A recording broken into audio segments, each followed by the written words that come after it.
এই টাইপের question option নাই। কি বললাম বুঝতে পেরেছো? ডিজিট খুব খারাপ আছে বর্তমানে, হয় 21-এর জিডি ধরো, তাহলে বর্তমান সিজিএল এমটিএস ধরো, একই কোশ্চেন। দশমিকের আছে, ওই যে আমরা 10,000 গুণ 110 বা 100, 120 বা 100 লিখে গুণ করি, তো গুণ করতে টাইম লাগবে। প্রপার বেসিক থেকে করো, ফার্স্ট হবে। আমার সাথে সাথে চুকুন, কোনো দেখা দেখি দরকার না, অপশন টপশন নাই। 10,000 টাকা ফার্স্টে কত আছে বল? তুমি আগে পড়ে নিতে পারো, ফার্স্টে 30% দিতে পারো, 10% দিতে পারো।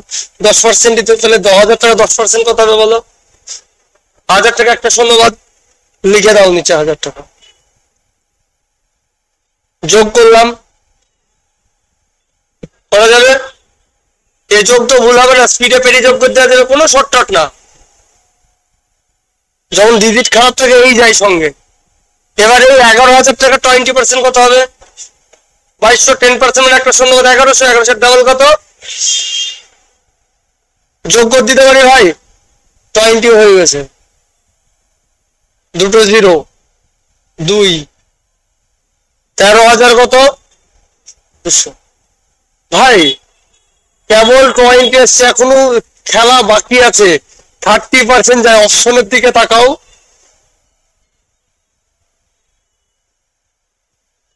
মজাটা দেখেছো?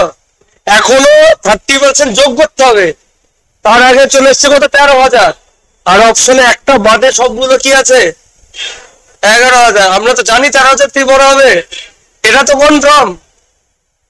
তাহলে এইভাবে পেরি যোগ করছে, জীবনে ভুল হবে না, ছোট থেকে করে আসছি, অন্য যাওয়ার কি দরকার? বরং থেকে তাড়াতাড়ি যোগ করতে পারবো। যেটা করে এসছি তার উপর স্পিড অটোমেটিকলি বাড়বে। এবার যদি কোনো অপশন নাই, এর 30% কত হবে? 10% মানে কত? একটা শূন্য বাদ, একটা শূন্য কম দি 3 দিয়ে গুণ করে দাও, 10% হলো 3, তাহলে একটা শূন্য দিলাম, 3 দুগুণে কত? 6, 39, 60, তারপর লাস্টে 60 চলে আসছে। 9 2 11, তাতে 16 এর আগে কত হলো?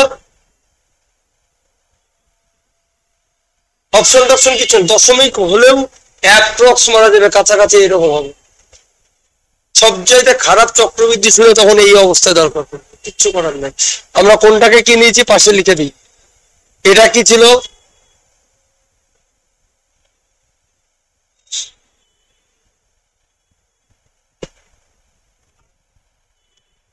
পড়ো,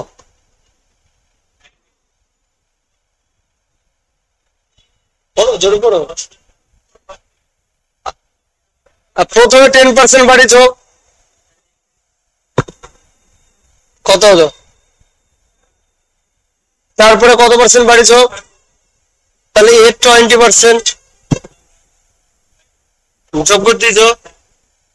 এবার হ্যাঁ বাড়ি দাও, যোগ করে দাও। না এরকম যা এগুলো বাড়াবার যোগ করে চলো, কোনো ভাবার কিছু না, আরামসে হয়ে যাবে। অর্ধেক কি যদি এরকম অপশন পেয়ে যায়, এর থেকে বড় হবে, অঙ্ক ছেড়ে দিয়ে অপশন মেরতে পেরে চলে যাওয়া যায়। আর দশমিক হলে তাড়াতাড়ি খেলা যায়, কে অ্যাপ্রক্স এর থেকে বেশি হবে।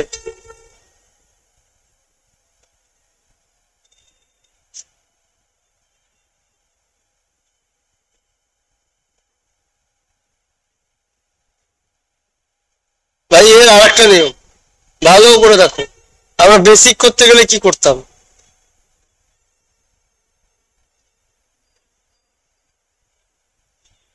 মুখ খোলো ভাই, নাহলে ফেসে যাবে। যে জায়গার অঙ্ক তুলে অঙ্ক তো করে ফেলবে, ক্যালকুলেশন বা অঙ্ক বড় হওয়া জীবনেও আটকাতে পারবে না মুখটা। আমরা জানি 4টে শূন্য কেটে যাচ্ছে, এনি কোনো মাথা ব্যথা নাই। এটা নিয়েও মাথা ব্যথা না। তারপরে নেক্সট স্টেপ আমরা কি করি ভাই বলো? এইগুলোকে গুণ, গুণ না করে অঙ্ক করার রাস্তা। এইটুকু দেখে তো কমন সেন্স বলতে পারছো, লাস্টে একটাই শূন্য থাকবে, তাহলে গুণ করার কি দরকার? একটু ভালোভাবে দেখেন অঙ্কের অপশন কি, এইটুকু তো কমন সেন্স, লাস্টে একটা সংখ্যা থাকবে। আবার এতদিন গুণ করছেন, আপনি বলবেন দাদা 3 দুগুণে 6, 6 একে 6, লাস্টে ষাট থাকবে। তারপরেও ধরে নেন দুখানা 60 আছে নেগেটিভ, আর কি কি লাগানো যেতে পারে? 12 আছে দেখতে পাচ্ছ, 12কে ভাঙো, কত হবে? কি কি হতে পারে? 2 গুণ 6, আর কি 3 গুণ 4, 3 গুণ 4, অ্যান্সার 4 এর মাল্টিপল হবে, লাস্ট 2 ডিজিট 4 দিয়ে ভাগ গেলে হয়। সবগুলো যাচ্ছে, কাটতে পারছি না, কিন্তু এর মধ্যে অবশ্যই 3 আছে। 3 4 12 তো, তুমি গুণ 12, তোমাকে বললো 5 এর সাথে 12 গুণ করতে, তুমি বলো দাদা আমার পছন্দ নয়, 5 গুণ 12 লিখবো না, আমি লিখলাম 5 গুণ 3 গুণ 4, গুণফল তো সে একই হবে।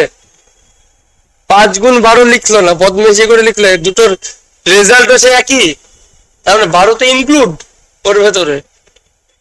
তাহলে এবার 3 এর মাল্টিপল চেক করে দেখো তো একটা আছে কি। 6 কেটে দাও, 1 আর 1 2 হচ্ছে না, 5 আর 1 6, 1 পড়ে থাকছে, হচ্ছে না, বাদ। 2 আর 1 3 বাদ, একটাই 3 এর মাল্টিপল আছে। এক্সামিনার কত থেকে আটকাবে? যদি এটাকে খুলে রাখো, কম্পিটিটিভ এক্সাম শুধু অঙ্কের এক্সাম না, উপস্থিত বুঝছি।